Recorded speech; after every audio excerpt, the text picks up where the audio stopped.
School. Our district is Komarapet, Asifabad Jilla.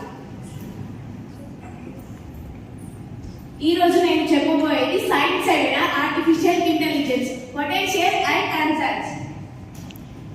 1948 లో William grey అనే శాస్త్రవేత్త మొట్టమొదటిగా ఏఐని కనుగొన్నారు. ఏఐ అంటే ఒక కృత్రిమ మేధస్సు, ఒక యంత్రాన్ని మనిషిలా మార్చి మన పనులు చేయించుకోవడం అని అర్థం. మరి గూగుల్ సెర్చ్ ఉండగా ఏఐని ఎందుకు కనుగొన్నట్టు అనే ప్రశ్న తలెత్తింది.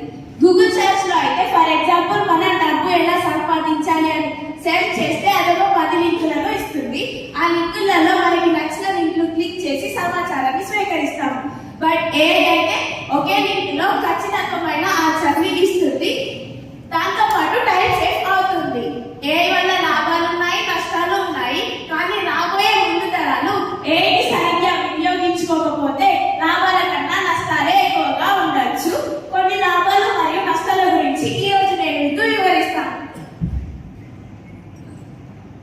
ఈ మధ్య నిసా అనే టీవీ యాంకర్తో ఏఐ గురించి వార్తలు చెప్పిస్తున్నారు. అలాగే సోఫియా, సిరి, అలెక్సా అనే రకరకాల రోబోలతో అనేక పనులను చేయిస్తున్నారు. ఏదైనా కంపెనీకి లక్షల సంఖ్యలో ఉత్పత్తి పెంచాలి అంటే మ్యాన్ పవర్ అయితే టైం వేస్ట్ అవుతుంది. బట్ ఏఐ అయితే టైం సేవ్ అవుతుంది. బ్యాంక్, టెలికాలర్స్, ఉత్పత్తి కార్మికులు, content creators, tele marketers, agents, accountants, drivers వీరందరికీ ఒకే ఒక ఏఐ రీప్లేస్ చేస్తుంది. దేశ సరిహద్దుల్లో సైనికుల లాగా ఏఐను అనుసంధానించి రోబోలు తయారు చేస్తున్నారు. ఏఐ వల్ల అలసిపోని సృజనాత్మకతతో పాటు ఖచ్చితంగా ఉంటుంది. సినిమా రంగంలో హీరో హీరోయిన్ చేయలేని ఫీట్లు ఏఐ సులభంగా చేస్తుంది. యానిమేషన్ తో పాటు వాయిస్ ఓవర్ కూడా చేస్తుంది. వీటితో పాటు image and facial recognition, customer medical diagnosis, customer service, recommendation సిస్టమ్లలో ఉపయోగపడుతుంది. దీనివల్ల లాభాలే కాదు నష్టాలు ఉన్నాయి. పని మనిషిని, పాలు అమ్మే వారిని, పూలు అమ్మే వారిని, మార్కెట్లో సరుకులు అమ్మే వారిని, ఉత్పత్తి కార్మికుల ఉపాధిని తగ్గించి సమాజంలో ఉన్న సంబంధ బాంధవ్యాలను ఇది దూరం చేస్తుంది. నేటి సినిమా రంగంలో సాంకేతిక నిపుణులను, జూనియర్ ఆర్టిస్టులను ఇది తగ్గించి వీరందరి పని ఒకే ఒక ఏఐ రీప్లేస్ చేస్తుంది. ఈ పరంగా ప్రపంచవ్యాప్తంలో 23 సంవత్సరాల్లో 17 లక్షల మంది ఉద్యోగాలు కోల్పోయారు. రాబోయే 3 సంవత్సరాల్లో 7.5 కోట్ల మంది ఉద్యోగాలు కోల్పోతారు. ఒకవేళ ఏఐ సృష్టికర్తలు కనుక క్రూర ప్రవర్తన ఉంటే అది దేశ వినాశనానికే దారితీస్తుంది. ఇలాంటి అద్భుతమైన ఏఐ టూల్స్ సంఘ విద్రోహకుల చేతిలో కనుక పడితే అది విశ్వవ్యాప్తంగా ప్రమాదంలో పడే అవకాశం ఉంది. నేటి పరంగా ఏఐ వల్ల మనిషి ఆలోచించడం, లెక్కించడం మర్చిపోతారు.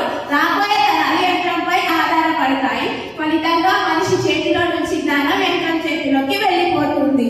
మనిషి ఎంతలా దిగజారిపోతాడు అంటే యంత్రం నీకు ఆకలి వేస్తుంది అని చెబితే కానీ తినలేని పరిస్థితికి దిగజారిపోతాడు.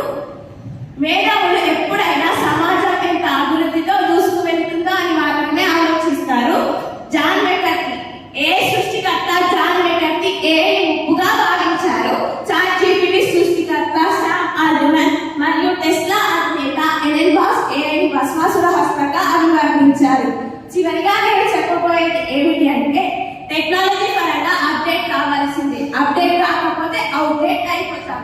కానీ మానవ మేధస్సుని ఆలోచించకుండా నిర్వీర్యం చేసి మానవ వికాసాన్ని తగ్గించి తిరోగమనం వైపుకి నడిపించేది ఏది అయినా సమర్థనీయం కాదు.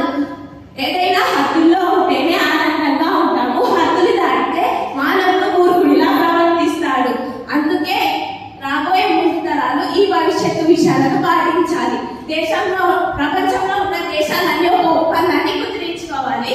ఎందుకంటే ఏఐ అనేది ఒక సూపర్ కంప్యూటర్ కాబట్టి మానవ మేధస్సుని కూడా మించిపోయే ప్రమాదం ఉంది.